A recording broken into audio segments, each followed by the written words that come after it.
नमस्कार बेटाओ, welcome back. आज अपना लेक्चर नंबर 13 ट्वेल्थ क्लास का बायोलॉजी का है। यानी आज अपन 13वां लेक्चर शुरू कर रहे हैं। ठीक है, तो लेक्चर नंबर 12 जो हमने किया था उसमें हम कहाँ तक पहुँचे थे। एक प्रक्रिया हमने पढ़ ली थी, गुरु बीजाणु जनन। गुरु बीजाणु जनन की जो प्रक्रिया थी उसमें गुरु बीजाणु का निर्माण हो गया था, सक्रिय गुरु बीजाणु का, उसके आकार में वृद्धि हो गई और फिर उसके बाद में जो अगुणित गुरु बीजाणु बना था उससे निर्माण होता है किसका, मादा युग्मकोद्भिद का, है ना। तो मादा युग्मकोद्भिद जो बना था उसकी प्रक्रिया हम लेक्चर नंबर 12 में चल रही थी, तो वहीं से हम इसको आज फिर से शुरू कर रहे हैं। तो यहाँ हम हेडिंग लगाते हैं, मादा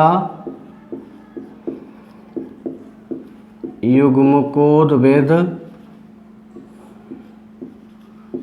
का निर्माण, या इसको विकास भी कह देते हैं।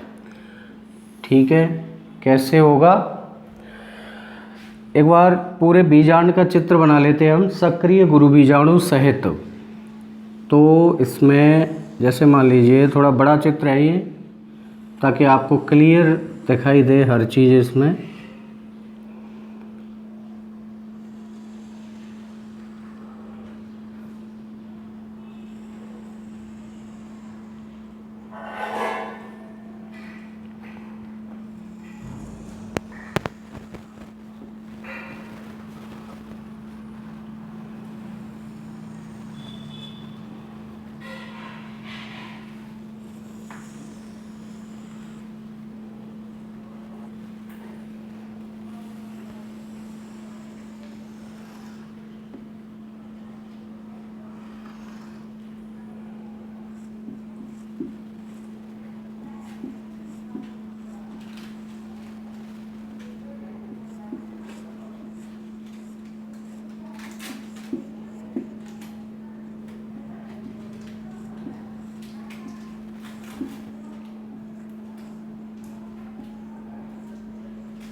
ये स्थिति है। इस स्थिति में करना क्या है हमें,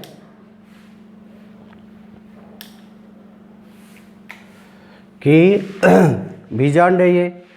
अब इसमें देखिए हम जो सक्रिय गुरु बीजाणु कह रहे थे वो कौन सा है, ये वाला है। इसमें यहाँ ये बीजांड काय, इसके नाम आपको पता है बीजांड के सारे भागों के।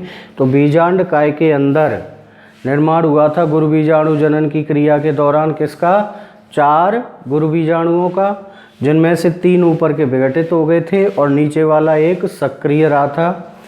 सक्रिय गुरु बीजाणु जो विघटित गुरु बीजाणु थे उनको पोषण के रूप में ग्रहण कर लेता है, इसलिए 3 गुरु बीजाणु विघटित हो जाते हैं। अब यहाँ पर हम ये कहना चाह रहे हैं कि ये जो पूरा चित्र बनाया है वो क्यों बनाया है, वो इसलिए बनाया है ताकि हमें पता रहे कि जो सक्रिय गुरु बीजाणु बना था वो बीजांड में कहाँ बना है। ठीक है, अब हम क्या करें, इसको प्रक्रिया जो है, भले ही हम अगर हटा देते हैं इसको, तो ये जो सक्रिय गुरु बीजाणु है इसी में निर्माण होगा किसका, मादा युग्मकोद्भिद का। ठीक है, अब इसको मान लीजिए मैं यहाँ से हटा देता हूँ, क्योंकि हमें केवल मादा युग्मकोद्भिद पढ़ना है। तो स्थिति हमें इस पूरा चित्र बनाने से क्लियर हो गई। अब इसको भले ही हम हटा दें यहाँ से।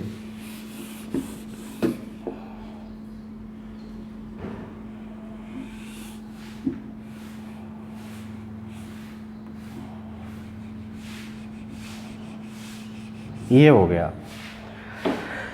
तो कल हम बात कर रहे थे उसी बात को दोबारा से शुरू करते हैं। सबसे पहली बात तो ये है कि हमने एक चीज़ शुरू की थी, गुरु बीजाणु का निर्माण किससे होता है, एक कोशिका जिसका नाम होता है गुरु बीजाणु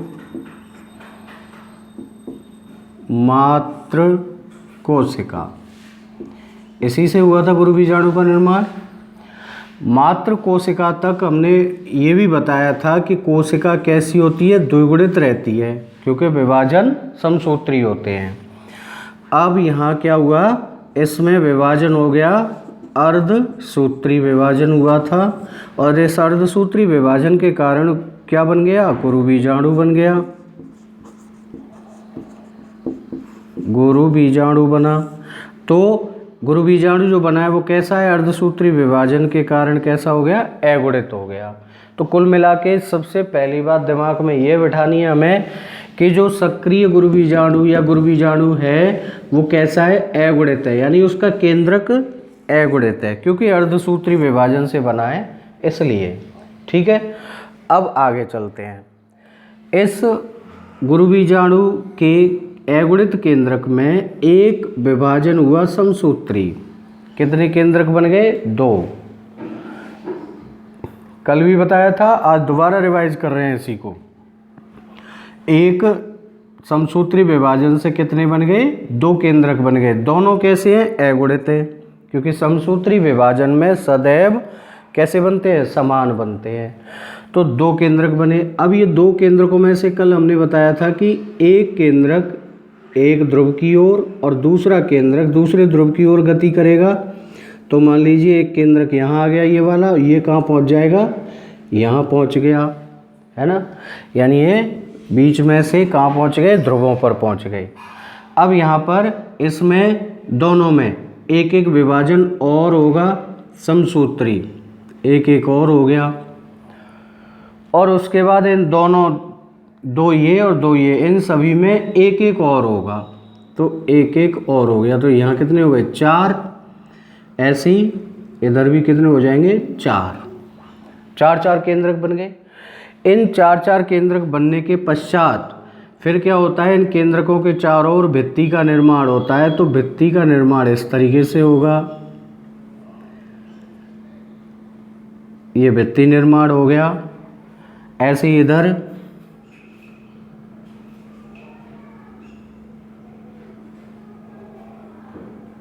ये हो गया, यानी दोनों ध्रुवों पर 3 केंद्रकों के चारों ओर भित्ति का निर्माण हुआ है। एक एक केंद्रक कैसा रह जाता है, विदाउट वॉल, यानी बिना भित्ति के निर्माण के। अब ये जिनके में भित्ति का निर्माण नहीं हुआ है वो क्या होगा, ये इधर से केंद्र की ओर और ये इधर से केंद्र की ओर गति करना शुरू कर देंगे। दोनों केंद्रक कहाँ आ गए, केंद्र में, और केंद्र में आकर के क्या हो गया, दोनों का संलयन होने से ये क्या हो गया, एक केंद्रक हो गया। यहाँ तक कल हमने पढ़ा था। अब इनके नाम लिखते हैं यहाँ से आगे। आपको अगर बीजांड का चित्र अभी ध्यान हो, जो हमने मिटा दिया है, बीजांड द्वार कहाँ था, नीचे की तरफ, और बीजांड द्वार के विपरीत दिशा में क्या रहता है, निभाग। तो ये तो निभाग वाले सिरे की कोशिकाएं हो गई 3, और ये बीजांड द्वार वाले सिरे की 3 कोशिकाएं। निभाग सिरे की ओर जो 3 कोशिकाएं पाई जाती हैं, इनका नाम होता है प्रतिमुखी कोशिकाएं। इनको अंग्रेजी में एंटीपोडल्स भी कहते हैं, एंटीपोडल या एंटीपोडल सेल। अब आगे अपन बीजांड द्वार की ओर 3 कोशिकाएं हैं। इनमें से बीच में एक कोशिका होती है, ये कहलाती है अंड कोशिका, और दोनों जो इनके साइड में रहती हैं दोनों कोशिकाएं, ये कहलाती हैं सहायक कोशिकाएं। ठीक है, बीजांड द्वार की ओर जो 3 कोशिकाएं पाई जाती हैं, इनमें आपको ध्यान रखना है, बीच वाली कोशिका अंड कोशिका होती है और बगल वाली दोनों कोशिकाएं सहायक कोशिकाएं होती हैं। अब एक मध्य में इसको कहते हैं द्वितीयक केंद्रक। तो ये 7 कोशिकाएं आपको किस में दिखाई देंगी, मादा युग्मकोद्भिद में। ठीक है, अब इनकी गुणिता देखते हैं। गुणिता का मतलब कौन सी कोशिका अगुणित है, कौन सी कोशिका द्विगुणित है। इसमें देखिए हमें पहले तो ये ध्यान रखना है गुरु बीजाणु कैसा रहा, अगुणित रहा, है ना। तो इसका मतलब ये हो गया कि गुरु बीजाणु अगुणित है और उसके बाद सभी विभाजन कैसे हुए हैं, समसूत्री हुए हैं। यहाँ जो 3 विभाजन हुए थे, एक केंद्र में और 2 विभाजन कहाँ हुए, ध्रुवों पर। तो इन 3 विभाजनों के जो प्रक्रिया हुई है वो कैसी हुई है, समसूत्री हुई है। इसका मतलब इन 3 विभाजनों से जितने भी केंद्रक बने वो सभी कैसे बनेंगे, अगुणित बनेंगे, क्योंकि समसूत्री विभाजन में समान बनते हैं। अब गुणिता देखते हैं। प्रतिमुखी कोशिकाएं, है ना, इसमें यहाँ पहुँचने के बाद ये एक एक केंद्रक है और ये सभी केंद्रक कैसे हुए थे यहाँ, अगुणित। तो प्रतिमुखी कोशिकाएं कैसी रहती हैं, अगुणित रहती हैं। ठीक है, अब इधर आ जाते हैं। अंड कोशिका बीच में एक है और इसमें एक केंद्रक है, तो अंड कोशिका भी कैसी है, अगुणित। अंड कोशिका जैसी ही क्या हैं, दोनों सहायक कोशिकाएं हैं, ये भी कैसी हैं, अगुणित। अब यहाँ आते हैं द्वितीयक केंद्रक। इसमें अपन को ध्यान देना है कि द्वितीयक केंद्रक का जो निर्माण हुआ है वो कैसे हुआ है। जो 2 केंद्रक थे, भित्ति निर्माण के पश्चात शेष बचे 2 केंद्रक जिनमें भित्ति का निर्माण नहीं हुआ था, वो ध्रुवों से केंद्र की ओर आए थे। ठीक है, तो ये केंद्र कैसा है, अगुणित, और ये भी केंद्र कैसा है, अगुणित। दोनों ध्रुवों से आए थे। अगुणित और अगुणित दोनों केंद्रक मध्य में आकर के क्या हो गए, संलयित हो गए और एक हो गया, यानी n और n। तो इसका मतलब ये जो केंद्रक बना है वो कैसा हो गया, 2n, है ना। तो इसका मतलब द्वितीय केंद्रक कैसा है, 2n, द्विगुणित होता है। ठीक है, यानी मादा युग्मकोद्भिद या इसका दूसरा नाम क्या होता है, भ्रूण कोश।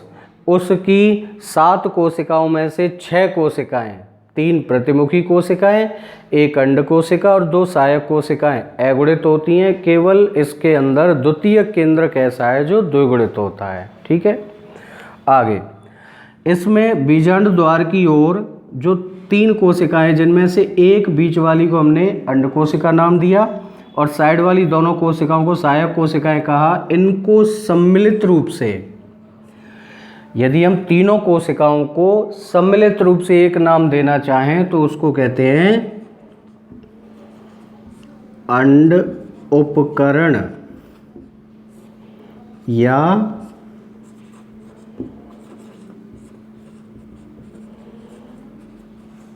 अंड समुच्चय।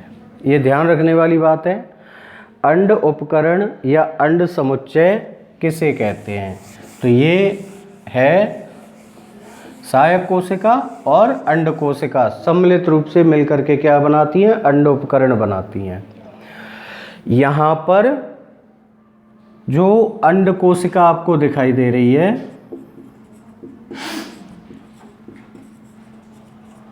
अंड कोशिका ही क्या कहलाती है, मादा युग्मक कहलाती है।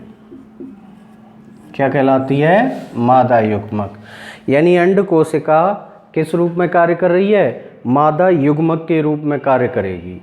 ठीक है, अब देखिए ये हमने भ्रूण कोश का या मादा युग्मकोद्भिद का निर्माण यहाँ तक पढ़ लिया। ये इसकी संरचना है, कोशिकाओं के नाम बता दिए, निर्माण कैसे हुआ और इनकी गुणिता क्या है।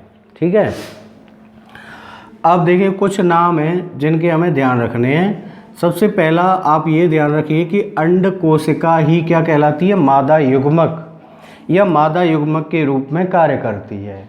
दूसरी बात, नंबर 2, ये संरचना जो बीजांड के अंदर बनी थी इसको कहते हैं भ्रूण कोश।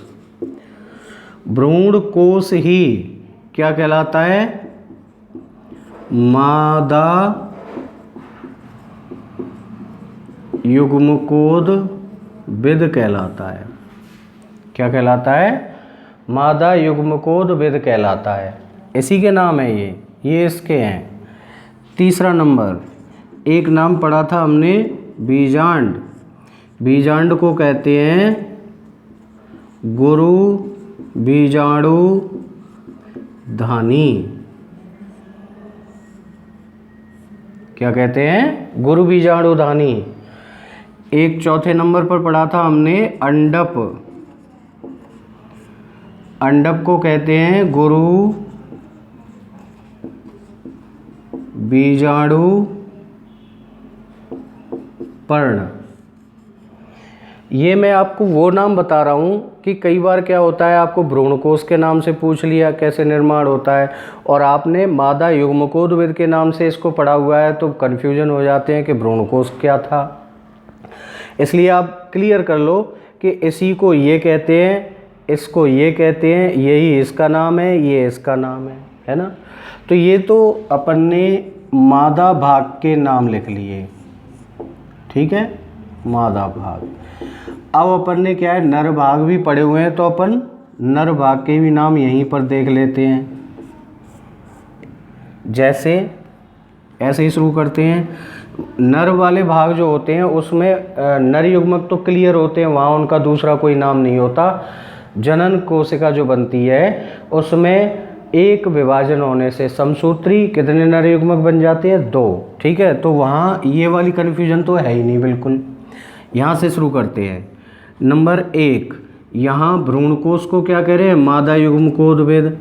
ऐसा वहाँ कोई स्थिति नहीं है, वहाँ केवल यहाँ से शुरू करते हैं। पराग कण क्या कहलाते हैं?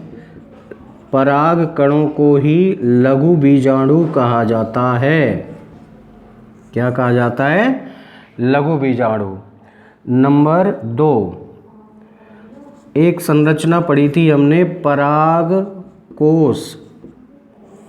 पराग कोश को ही क्या कहते हैं? लघु बीजाणु धानी।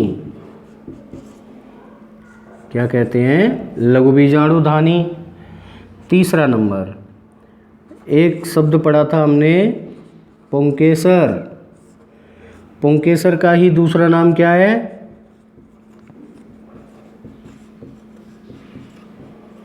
लघु बीजाणु पर्ण, ठीक है।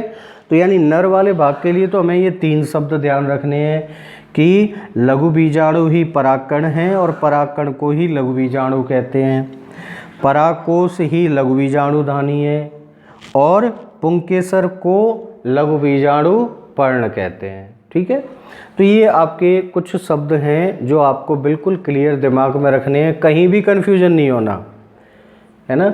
आप तो सीधा सीधा यहाँ से ध्यान रखिए, बीजांड से। बीजांड अगर गुरु बीजाणु धानी है तो बीजांड के अंदर क्या बन रहा है? भ्रूणकोश बन रहा है। तो उसी में क्या बनेगा? मादा युग्मकों का निर्माण होगा, तो मादा युग्मकोद्भिद भ्रूणकोश हो गया।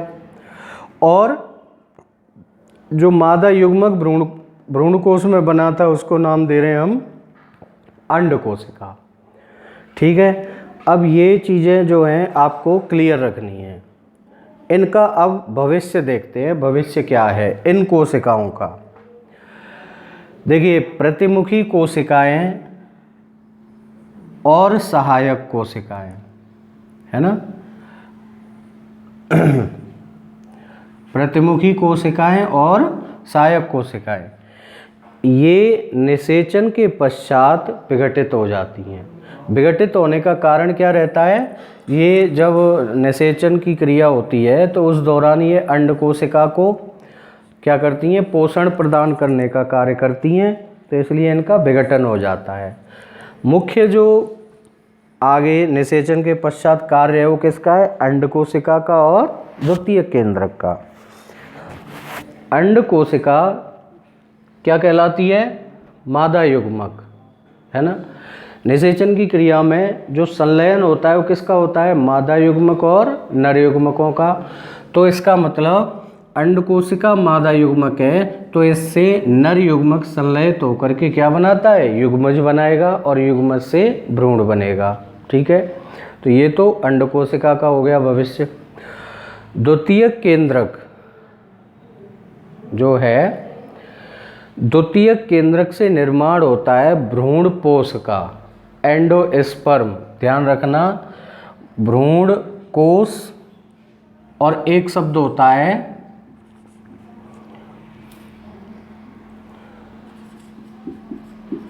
भ्रूण पोष, अंतर है दोनों में।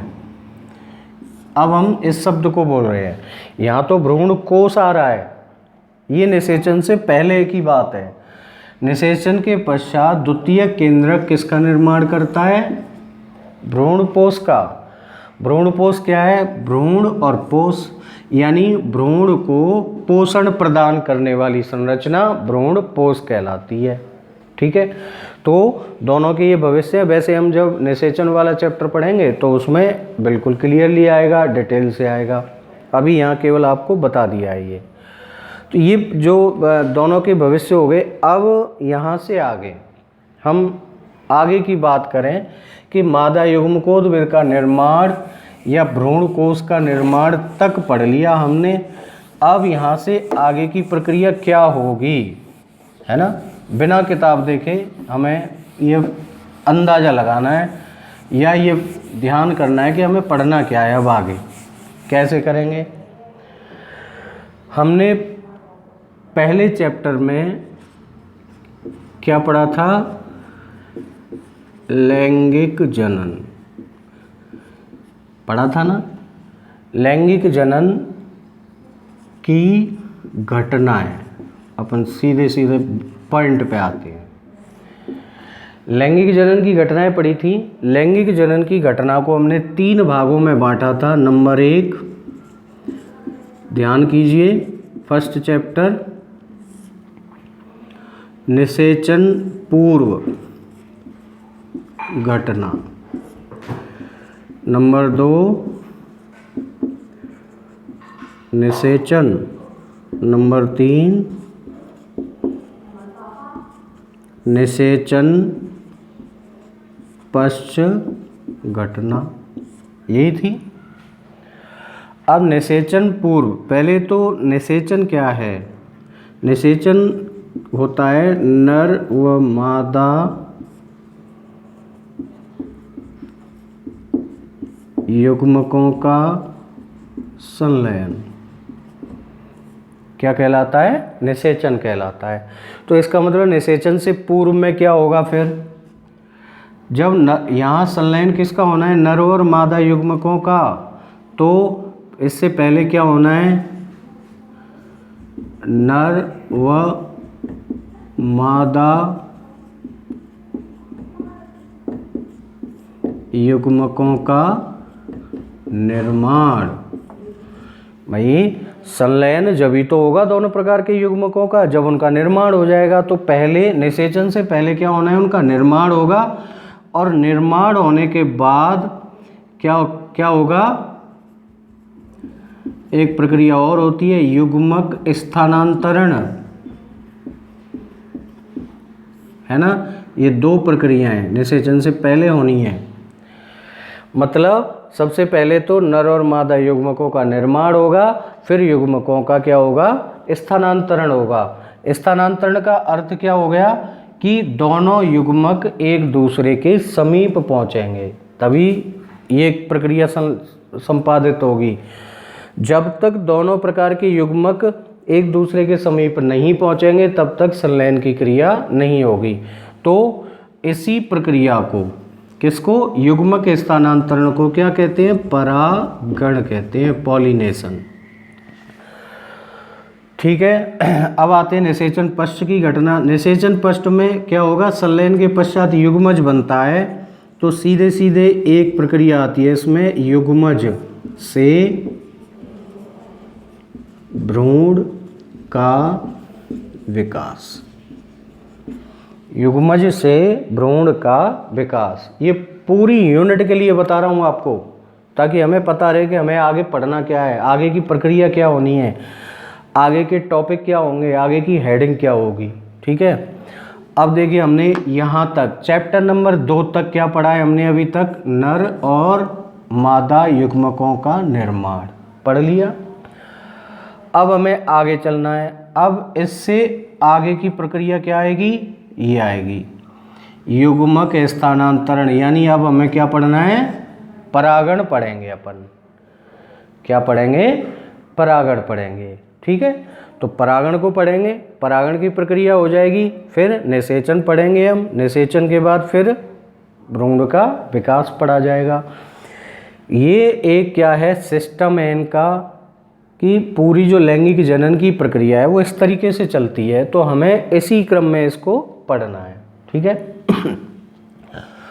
तो आपका जो भ्रूण कोश या मादा युग्मकोद्भिद का जो विकास पढ़ा इसके साथ साथ ये दूसरा चैप्टर आपका यहीं समाप्त होता है। दूसरा चैप्टर आपका यहाँ तक पूरा हो गया। अब हम चैप्टर नंबर 3 शुरू करेंगे, जिसका नाम है परागण, पॉलिनेशन, है ना। तो परागण की प्रक्रिया में हमें क्या पढ़ना है कि जो नर युग्मक होते हैं, मादा युग्मक तो पुष्प में ही रहेगा, लेकिन नर युग्मक क्या होते हैं, मुक्त हो जाते हैं, है ना। तो उन नर युग्मकों का स्थानांतरण किस प्रकार से होता है, किन किन विधियों से होता है, तो इस तरीके की प्रक्रिया अपन परागण वाले चैप्टर में पढ़ेंगे। तो चैप्टर नंबर 3 परागण अपन शुरू करेंगे नेक्स्ट वीडियो में। आप दूसरा जो चैप्टर हमने पढ़ाया है उसको एक बार पढ़ लें, रिवाइज करें, फिर हम नेक्स्ट वीडियो में आपको तीसरा चैप्टर शुरू करेंगे। ठीक है बेटा, थैंक यू।